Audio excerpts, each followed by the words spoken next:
are pretty much the same here, but the experience does look a little better than what we used to previously. All right, we made it to the end here. Let's pipe out. Now we got to, where are we at? In this place. Okay. Oh, wait, no, we didn't. No, this is what we see.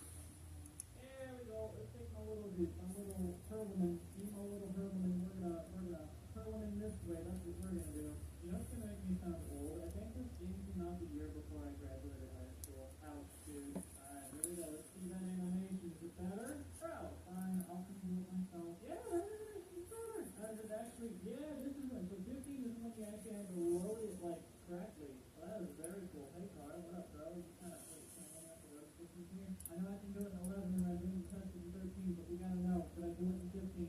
Well, we've officially gotten to the point where I'm faster than the traffic, so that's good to know. Alright, just a moment or two. Nope.